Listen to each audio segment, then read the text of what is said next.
Welcome back to Overlisten, the Overwatch advice show that no one asked for, but we all needed. I was really excited about the first episode. Ronnie, how many views did we get? 140,000. Wow, it's pretty good. What's that? 140? That's it? Why are we doing a second episode? Well, I guess we're already here, so I might as well answer you guys' questions, even though nobody likes this show. So let's get going. Let's make this quick. I'm a tank main, but why do I feel physical pain when I queue for tank? So now this makes a lot of sense. I think most tank players do feel this way. Playing tank is like being a designated driver for toddlers. You're just kind of like driving around people who literally don't know what's going on. They're probably pooping their pants, like, let's be honest. And they're useless, and they're gonna cry at you and pretend like it's your fault, even though you're doing your best and you're doing your job. You're making space, you're dying for them, and it makes sense to feel this physical pain. But don't think of it as, you suffering. Well, because it is, you are suffering on tank, but think about it as a way to grow your character. Think of all the greatest people who have ever existed. They suffered, and they suffered for a good reason, and that helped them grow as a person and become who they are. So, outside of Overwatch, you're going to become a better person who's more responsible and more resilient and impenetrable to the things life can throw at you, because there's few things that are worse than being a tank main. So keep doing what you're doing. You're doing great. Everyone loves you for it, even though we hate you. And it's actually your fault that we lost that game. I was doing my best and I did everything I did. And the only reason I didn't get kills is because you weren't making space. So can you uninstall the game? I hate you. But yeah, let's get on to the next question. All right, on to the next question. Hey, Anxious Bean. I duo with this guy who's really, really good at Overwatch, and he's helping me rank up. But the problem is, I know that he likes me, and I don't like him. But I don't want to tell him I don't like him because I do really like ranking up. Okay. This is kind of like the equivalent to like a gold digger in real life, where, you have a woman taking a man that has all the money in the world and just stealing the money from him because he's desperate for the woman. And obviously this is the right thing to do. Like, if there's a desperate man willing to give you money or rank you up, you might as well take advantage of that. Like, that is your right as a woman, and you would be stupid not to do that. So as long as you're comfortable with it, as long as you like ranking up, you should keep doing that. If anyone else is looking for like a desperate, guy who just doesn't care and will help people rank up, my Discord is anxiousbean, so you could always add me there. Just throwing that out there. All right, on to the next one. Hey, Anxious Bean, me and my boyfriend love playing Overwatch together, and I love to pocket him, and sorry about this. I am his little heel, and then it's like an S word that I'm not going to say out loud. But lately he's been appearing offline and playing with someone else, and I know this because I hit /invite, and it says player already in a group. Ooh, so this is some juicy stuff here. What do I do in this situation? Do I confront him, or is it not even worth it, and should I just break up with him? So I think break up with him easily on the spot. I think maybe, you could get creative. You could find, I'm like pretty good at the game. I'm like a really good DPS character, and you could like duo with me to make him jealous. And, you could, say you like that you love me and stuff like that. And I could pretend to like you back, but, because I'm not like desperate for like love or anything. But, if you wanted to make him jealous, we could like kiss, or I don't know, maybe we could like just like spend the night together, and like maybe we could watch an anime or whatever you want, really, just to make him jealous. Like, but we could do that, or you could just, just drop him. I say just drop him and like get with a real man. Like, I just feel like, nice guys who make Overwatch videos just kind of finish last sometimes. No one likes them, but as a person giving advice here, that's my advice to you. So thank you for the question. Really good question. All right, on to the next question. Hey, Anxious Bean, I just got banned from Overwatch for flaming my teammates and telling them to uninstall. But the thing is, they really should uninstall, and I was just informing them that they should. I do understand you're trying to be helpful, telling them to uninstall, and I think everyone should uninstall Overwatch. I think you know, telling people to uninstall is like a really good, noble thing to be doing. But the problem is Blizzard doesn't want you to uninstall, so they're gonna ban you for spreading real information that everyone should know. But alternatively, if you do want these players to uninstall, you know, tell them things like this. Say, hey, have you heard of Stardew Valley? It's a really good single player game, and I think you'd be a perfect fit for it.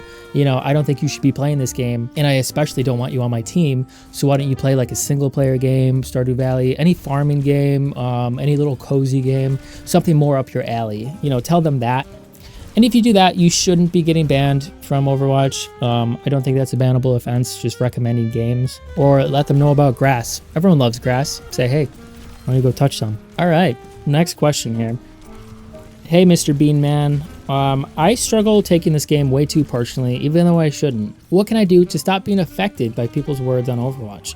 Wow, so this is a really good question, and I'll tell you what, I wish I knew the answer. I really wish I knew the answer. So the thing is, Overwatch players are horrible, and I don't like them, okay? So I don't know why I'm making this show if that's the case. But, you know, knowing that Overwatch players suck should mentally help you know that, hey, I don't value this person's opinion. They're an Overwatch player. Like, why should I be listening to them? But as an insecure being like myself, and as an anxious being, as quite frankly, I must say I am, it's still hard not to take things personally. And I'm still working on this. But I'll tell you what, one thing you could do, mute chat. Mute text chat, mute match chat. No one could ever hurt you. You make a little bubble for yourself where no one can help you, and you could just live in isolation and be lonely, like I am. Just so lonely. I'm just so lonely. On to the next question. All right, let's see here. Hey, Anxious Bean. I really love your YouTube channel. Thank you. Thank you so much. And I'm really surprised that you only have 600 subscribers. You make really good content that's more than just clips from streams. Yeah, I know. You do lots of math and cool things on this channel, and I'm surprised you don't have more views, and I think people should really like and subscribe. That's my question. So thank you for everything you do. I love you, Anxious Bean. If you could, what does that mean? Get him pregnant, I guess. So yeah, I could do that. For my #1 fans, all of my #1 fans, I could get pregnant if you are interested. But that's only if you like and subscribe. But that's a really good question. That's a really good question that I think we were all wondering. So thank you for that. Thank you for that. Hey, Anxious Bean. My friend has been playing a lot of Zenyatta lately, and I love my friend and I love Zenyatta, but as a tank, I feel like I'm just not getting enough heals. How do I convince him to play Ana or BAP or anyone really that could heal me a little bit more? Okay, so now this happens a lot, okay? We have friends that, you know, they play support. They say, hey, everyone online says it's support, not healer. But as a tank player, you really do need that heal so you could have fun in the game. Otherwise, you're just going to be getting rolled. Hey, friend. So are you having fun on Zenyatta? Oh, what? I just asked because, I don't know. Wouldn't it be like really fun to play Ana or BAP? Like, I heard those heroes are really, really fun, and maybe you should play them instead. Now, you probably didn't even notice what I did there, but I subtly hinted that maybe they should play a different hero, and I think I convinced them. Alternatively, you could just tell them, hey, dude, I need healing. Like, can you go someone else? Or why are you being afraid? They're your friend. They should love you no matter what, no matter how much healing you need. So why don't you just tell them, okay? Come on, get it together. Dear Papa Bean, that's okay. If you want to call me that, I guess you can. Should I feel bad for spawn camping people in quick play? So, you know, I think spawn camping is kind of an aggressive way to put it, because all you are doing is you're playing aggressive, you're taking space all the way up until their spawn door, and you're doing that because you're good at the game and you can't help it. You know, quick play is a place to have fun, and, you know, some people like to try hard and other people don't.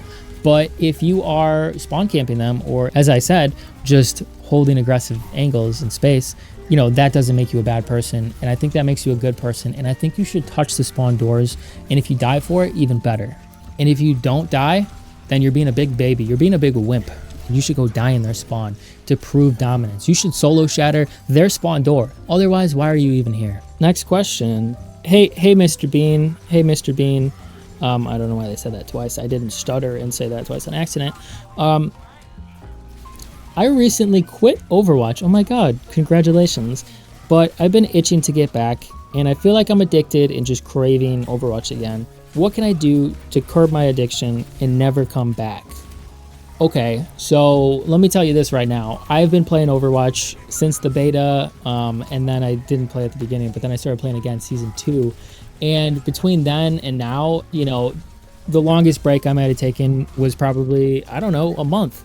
And I have a problem. And I feel like I'm in a safe space right now where I could talk about my problem. I really feel like I'm trapped in like an abusive relationship where I'm afraid to leave and I'm afraid to stay. Like, just the dopamine of hitting a big play, getting a 5K, booping 3 people off the map, or ranking up, you know, it's just enough to keep me coming back. And when I leave Overwatch, I just feel empty and hollow, and I feel like there's nothing to life. I hate my job. I live with my parents in the basement. Look at this. I'm sitting in front of a bedsheet hanging from the ceiling. Do I look like a sane person? Why are you asking me? I obviously don't know what to do, and if I did know what to do, I wouldn't be here right now. I'd be on the lake. I'd be on the beach, sitting by the ocean, drinking a mimosa. I'd be happy, but instead I'm here, unhappily addicted to a game that I didn't like when I first played. I didn't like Overwatch. I just liked the shiny number they gave me, and I liked making the number go up, and I liked feeling like I was good at something and that I could accomplish something in my life, because I keep failing at everything in my life. Everything I try, I fail at. And then came along Overwatch, where I was able to rank up and get higher and higher in rank. I started in silver, and then I ranked up to gold, and I said, this is amazing.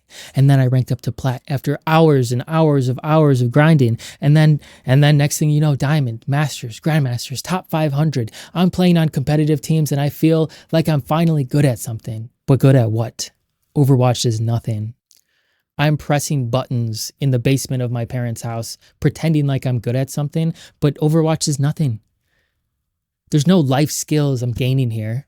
I'm wasting my time, and I feel like, I don't know. And then I'm doing this, and then I'm doing this, sitting in the basement, talking to my phone, like talking into a camera, sweating my butt off because I think I look more like Jeff Kaplan in this, even though that's not what he wears. So I don't remember your question, actually, but to answer it, I would say just run, you know, just get out of here, never look back, go into the mountains, find a nice mountain woman who's big and strong and can pick you up and throw you, and just be happy out there. Oh yeah, I have the paper. I have the empty piece of paper right here. I made all these questions up. No one wrote in. No one cares. What am I doing here? Rodney, can we... You see Rodney I've been talking to?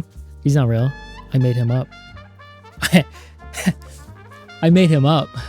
I am sitting alone here talking to fake people, and I'm reading fake questions from fake people. I'm talking to a fake person, talking to fake people in a camera that probably don't exist. I'm about to be 30 years old, and I've done nothing with my life. But yeah, that's the episode. That's Overlisten, the Overwatch advice show that everyone needs but no one asked for. So thank you for tuning in.